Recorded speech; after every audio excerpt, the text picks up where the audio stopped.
Namaste.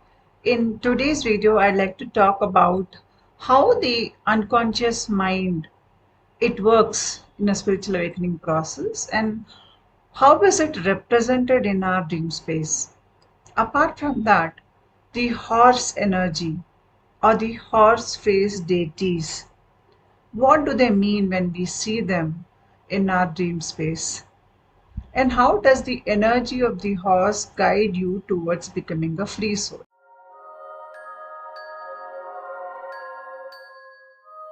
We have the conscious, subconscious, and unconscious mind. If we take the example of an iceberg that is floating in the sea water, when you look at the iceberg that is on top of the water, you might think that is the only amount of chunk that is there in the iceberg. But it is only when we look deep inside the water, we realize that the bigger piece of the iceberg is actually beneath the water. Hardly 10% or less than that is represented at the surface level, whereas more than 90% is hidden underneath the seawater. In the same way, our mind, it too is hidden. Most aspects of it are hidden. We only use some part of our mind when we are in a wakeful state, which is hardly 3 to 4%. An average person does not use more than 3 to 4% of his brain. And his level of awareness, how he sees life, his perceptions, his beliefs, they all come from that surface level of the conscious mind. Whereas we have not even looked into the deeper aspects within our psyche or mind, because that is beyond the reach of the capacity of a normal human.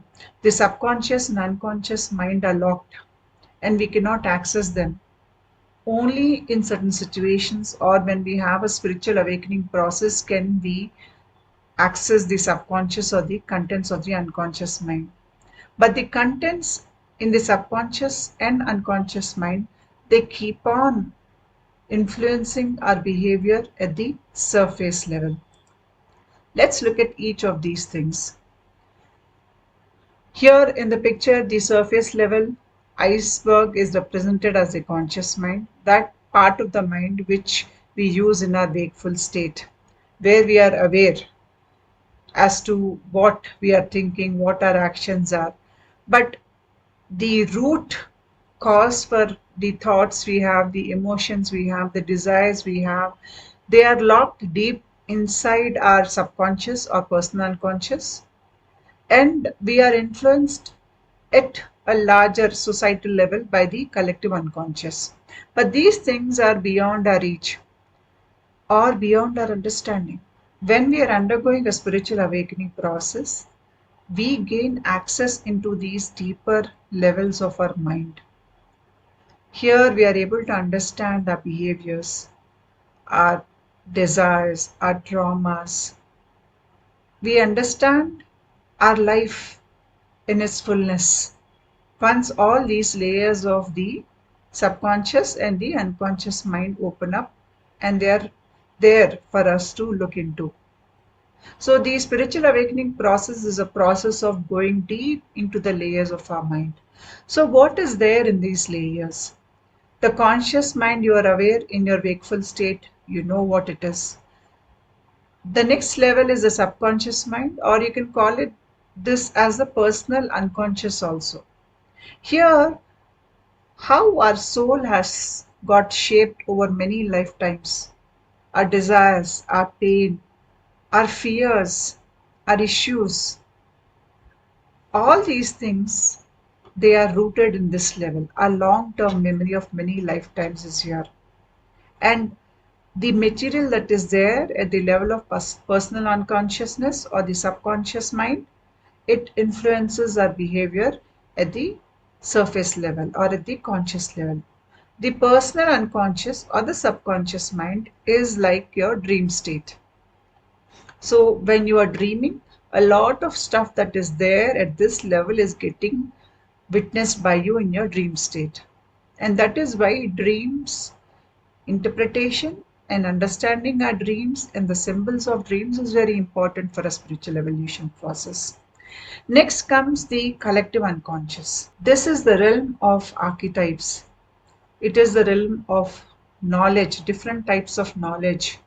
The various myths we hear or stories we hear in various cultures, they find their source at the level of the collective unconscious. So the collective unconscious is like a data bank of the total humanity that lived on earth.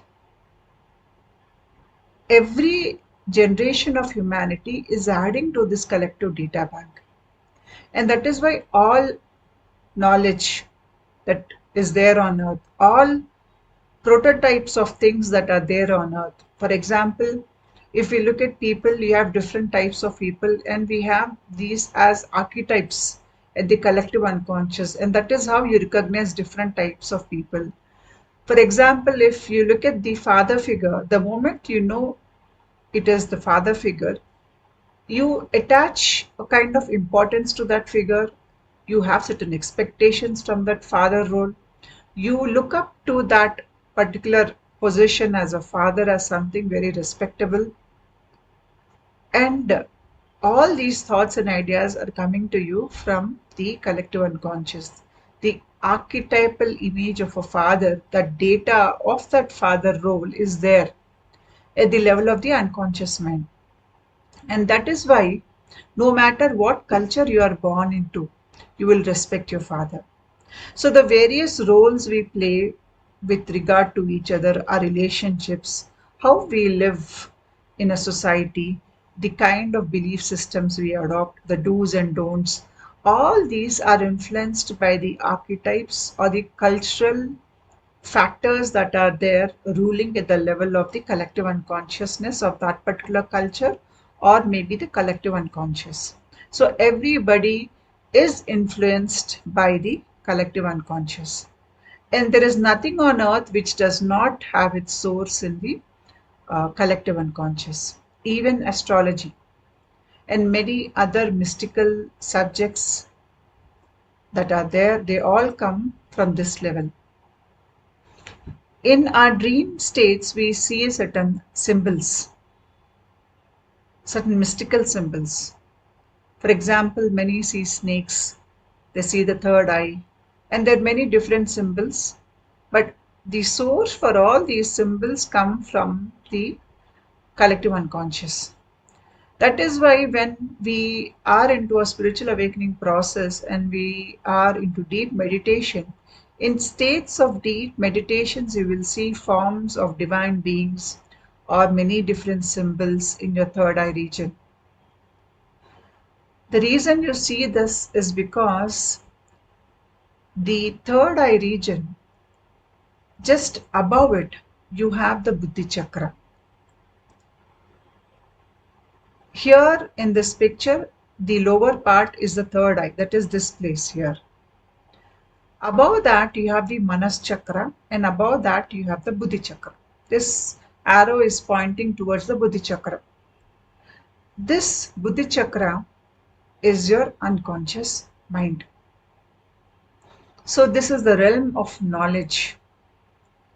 At this level, you have moved away from your personal problems, from your personal data, and you are moving more into a zone where now you have to learn, or rather you are already started learning different aspects that occur at or function at the level of the Buddhi Chakra. This is also called as the Vijnanamaya Kosha. We have many different sheets.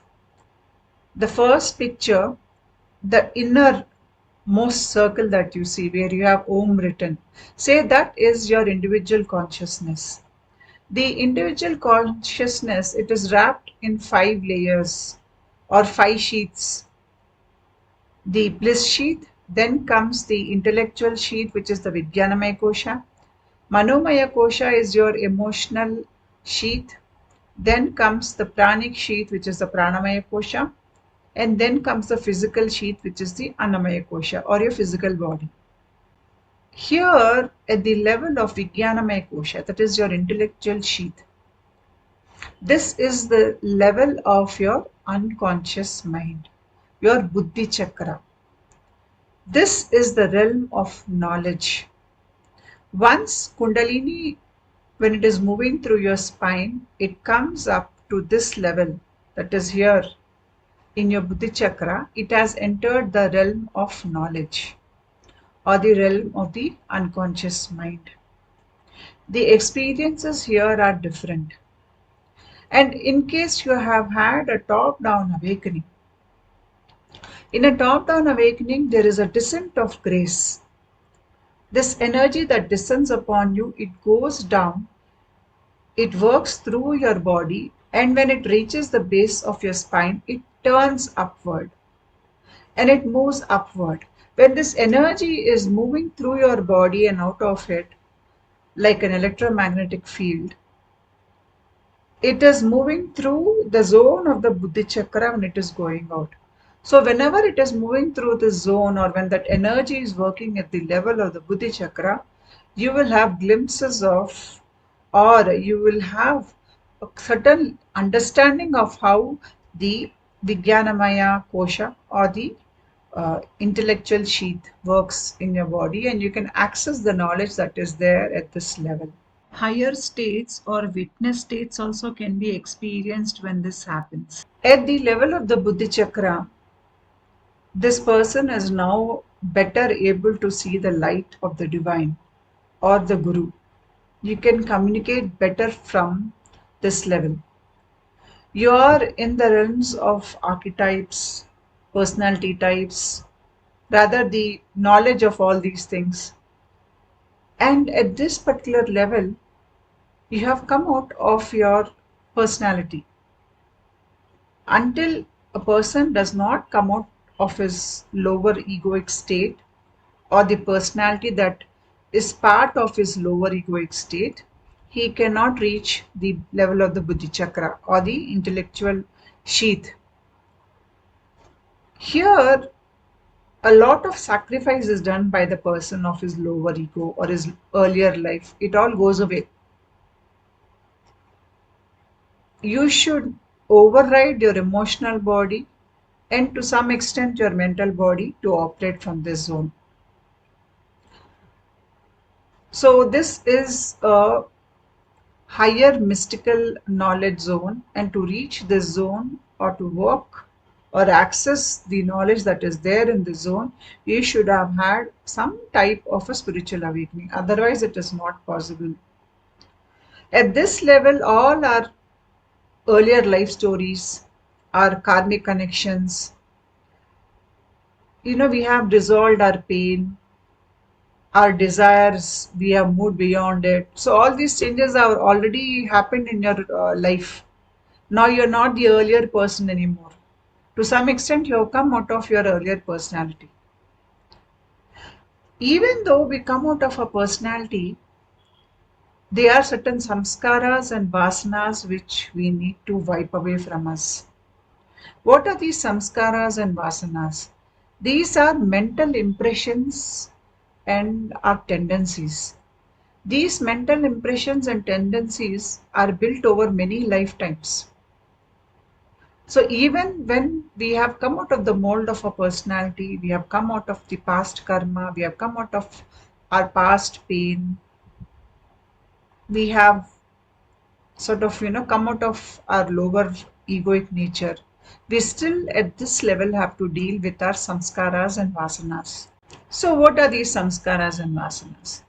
Imagine that there is a rock which was there under a waterfall, and the water that was pouring down from the waterfall, it fell on the rock in various places and it drilled hole into those rocks.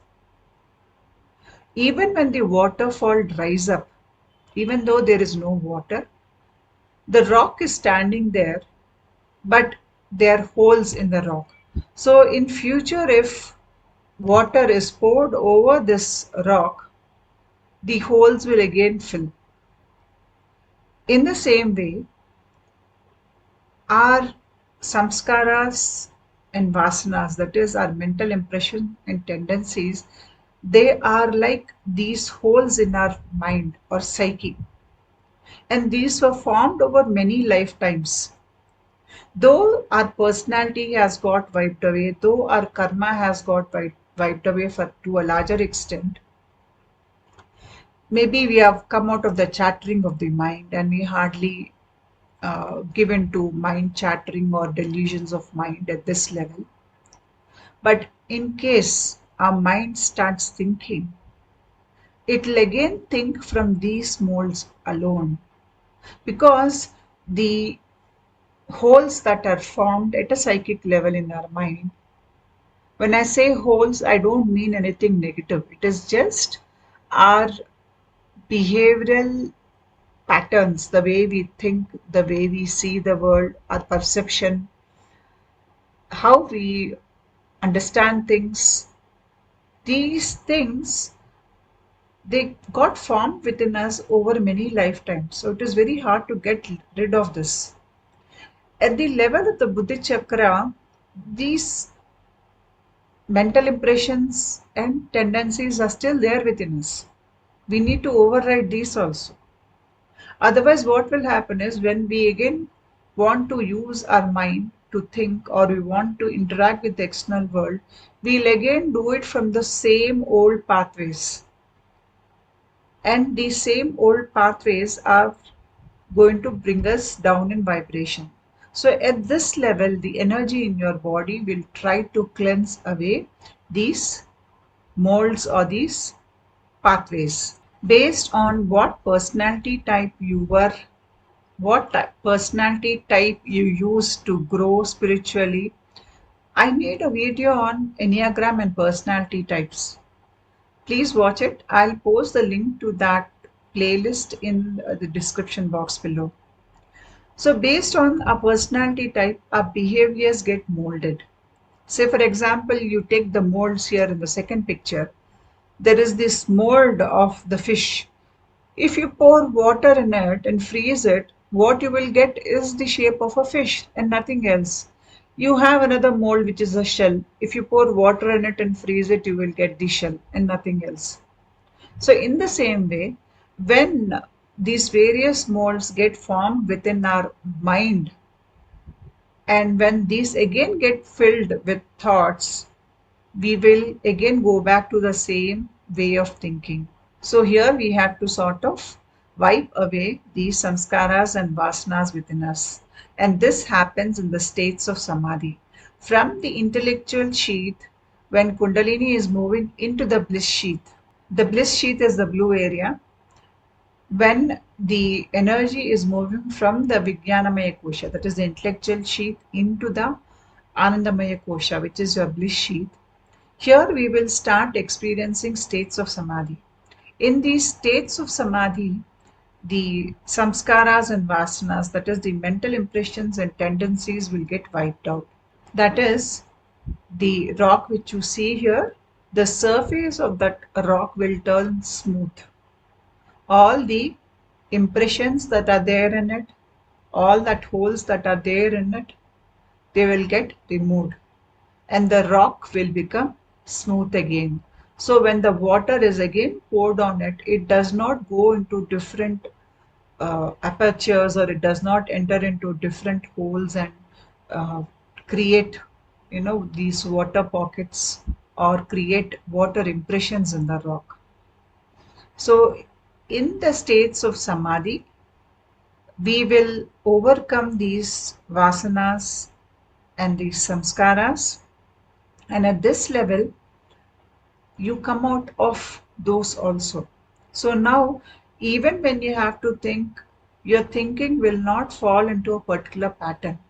You have come out of the box, and now your thinking will be very fresh and it will not be influenced by your previous personality, your previous experiences, your tendencies, your karmic impressions. None of them will have any influence on you anymore. The Buddhi Chakra can be called as the universal mind because the collective unconscious operates from this level. And once our energy is working at this level, we automatically go into states of deep silence. The chattering of the mind comes down. When my Kundalini reached this area, I would get constant messages in my head saying Nidhi Dhyasa. When I googled up what it meant, it simply meant states of deep silence. So Kundalini was giving me the message to keep my mind silent. It is when the mind goes silent that Kundalini can wipe away these sanskaras and vasanas. When the mind is constantly chattering, Kundalini cannot do that work. So at this level, you will get messages or insights, or there is an automatic attraction towards going silent within. The chattering mind, it comes down uh, at this level. You are chattering to some extent, but then you understand that you're chattering and you can go silent for long periods of time. The realm of the Vijnanamaya Kosha, it is represented by horses. If you have dreams of flying horses, or you see horses in your room in your dream state, or you're riding on horses, or you see horse faced deities, there are many horse faced deities. Uh, or if you see a deity with a horse, understand that you are having dreams about the Vijnanamaya Kosha or the intellectual sheath. So in the first picture here, you see Unmatta Bhairava. This is a form of Shiva. And you see him having a horse in the background. This is because the horse in the background, it represents the Vijnanamaya Kosha. And Bhairava can help you from moving from the Vijnanamaya Kosha into the higher Anandamaya Kosha.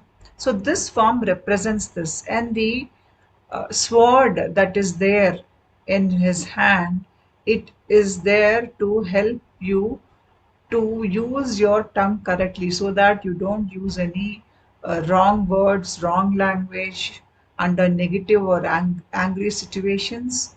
So he cuts away that negativity within you with that sword, and he allows you to move into higher samadhi states. I'll make a video later on this particular deity. This is a form of Shiva called the Unmatta Bhairava. Next comes these horse-faced twin brothers, Ashwini Kumar.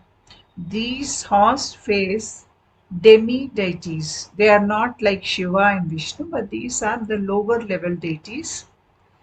And the Ashwini brothers are the gurus of medical field. If you look at them, they both are horse-faced. And I told you that when you see some image that has horses in it, or if it is horse-faced, then this belongs to the realm of the Vijnanamaya Kosha.